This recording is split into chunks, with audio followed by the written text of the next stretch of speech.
What's going on YouTube? So today I finished this track completely mixed and I wanted to go into how I master my beats and how I master my work. I'm going to be using Ozone for this. There's a lot of stigmatism if Ozone can be good for professional mastering or if it's just made for those that are just hitting the master assistant. But I believe you can actually use this for good mastering if you know what you're doing and you're treating it as such. So, before we get into the mastering step, we want to make sure we have proper headroom. So, here we have my beat. Over here, we can see we have at least 6, maybe even 12 decibels of headroom before 0. This means that we have the proper headroom to begin the mastering stage. So we're going to go ahead and grab Ozone. Where is it? Where is it?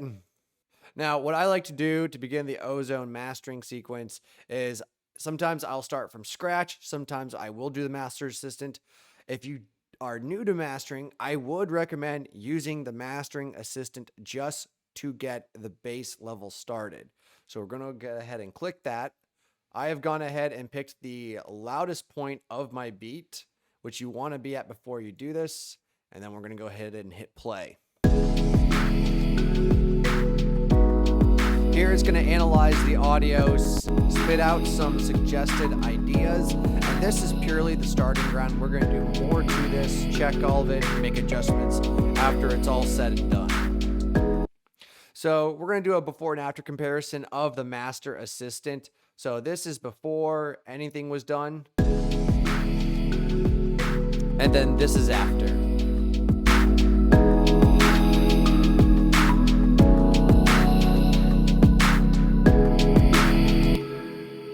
Now that's a huge improvement, but we are not nearly done with this yet. We're going to check everything out, see what it did, and then add more to it. Before we do anything else, we're going to get a limiter. Go ahead and throw that at the end of the chain. Grab an exciter, throw that before the limiter, and an imager as well before the limiter. We're also going to get a vintage compressor and put that just after the maximizer. And then we might do something else, but this is a good starting point. So right away, we're going to check the EQ, see how that sounds, and then see what we got going on here. So there's a lot of bass reduction, boosting the mids and the highs. I tend to mix and boost my bass a lot, so this kind of helps to balance things a little bit more. We don't need that much bass, so we'll keep it as is. Our dynamic EQ is kind of ducking some of the harsh frequencies, which is fine. And the maximizer is determining our threshold and bringing things up to character, which nothing seems out of place here. Usually Ozone does get this right. Sometimes I might bring down the mids or the high end a little bit or boost the bass back up. That just depends on the project I've done.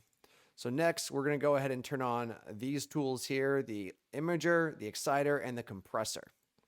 So right away, I do like to have a little compression on my mix. So what that ends up doing is making sure everything is consistent throughout. We don't want to use a high ratio because that is usually not the best key. It super compresses everything and gives it a fast, pretty harsh compression. I usually leave mine about the 4:1 ratio. That's kind of like it's a pretty common one, and set this to smooth. Reason I do this is because smooth tends to emulate the LA2A style compression, which is my personal favorite. It's common on a lot of hip hop records and a lot of modern records you might hear. So that's tend to what I go with. And right here, we're not slamming that limiter. We're just kind of hitting it, giving it a little bit of taste.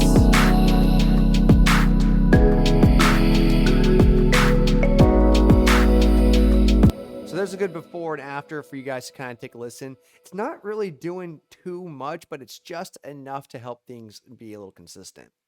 We're going to move over to the exciter. Now, this is the exciter and the imager are my two main tools that I like to use on all projects. The exciter here, I will usually set to about 120 and start to split everything I do.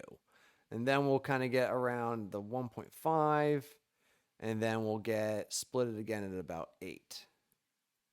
So what this has done here is made it so that way we can change and add a little harmonic distortion and other tidbits to these frequency bands here. So there's a lot of different modes you can go from tube, warm, retro. I go for analog because you can it's a little easy to get carried away with some of these other ones out there.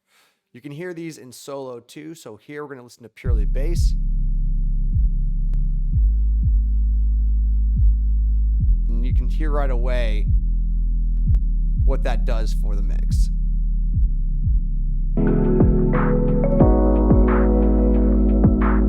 Might bring down the excitement a little bit on that.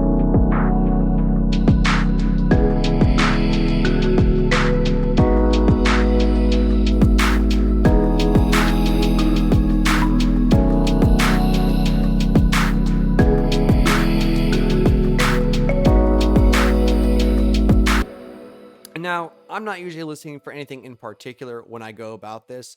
What I do is I follow a golden rule. If it sounds good, it is good. Personally, the main focus here is you want your mid-range to poke out. That is what you commonly hear on phone speakers and small speakers or Bluetooth. And then the bass, I really like to have punch a lot just because of how it feels, even in those kinds of scenarios. The high end is more felt or kind of hissy, so we want to help bring that in a little more presence, giving a little more life to the overall mix. Next, we have an imager. We're going to do a similar scenario here. We're going to put our points at about 120. That's fine. And then again over at about the 1.5, and then around the 8K. So an imager is going to give you the polar image of what you have going on that you can see. So in this case here, we can control different widths of the band. So if we see here in the mid range, we can see what we got going on.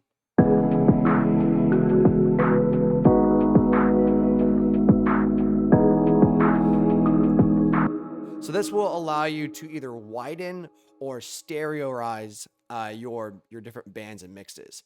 This is a powerful tool because typically in a live setting or in a recording setting, you want your bass or low frequencies dead center. So what I'll do is I'll bring my bass width down a little bit, but then boost my lower mids, my higher mids, and add a little more breath to my high end. So before we've done anything, it sounds like this. Now let's bring it back in.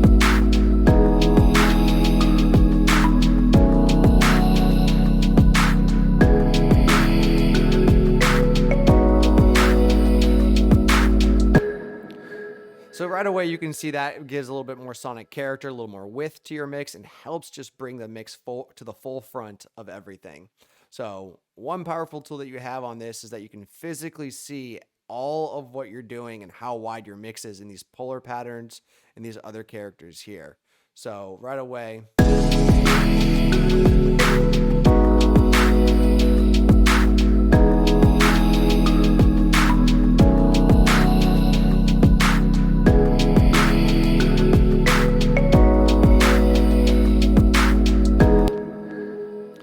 Last thing on my chain here that I typically use is I have a limiter at the tail end. Now, a limiter is a style of compression, but it is a full infinite compress. So this is a brick wall saying that this is the limit. You cannot go further.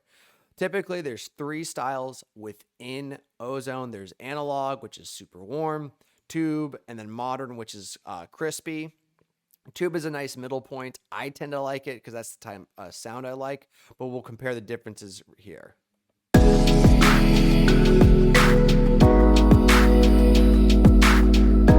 now we're going to switch over to the tube.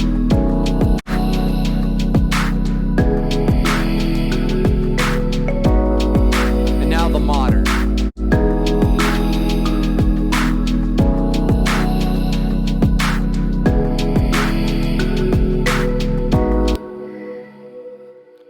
So that is a very much to each your own. So whatever you like the best, I'd say go for it. I tend to go with tube because I like the sound of tube amps. I like the sound of tube compressors. I like the warmth it gives off and the expression. So it's a nice middle ground between the crispness of modern and the really warmth of the analog style here. Before we did any mastering, this is what our beat sounded like.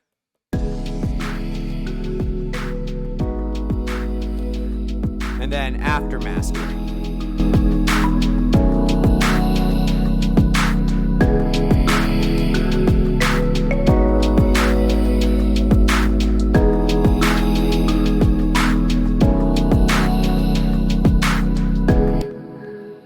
So that's pretty much it. I don't do a whole lot else unless I'm working on other styles of music. When I work on rock, metal, or other things, I will use Ozone in standalone mode, which gives the ability to add in-house plugins and other things to your chain, making this a much more powerful tool.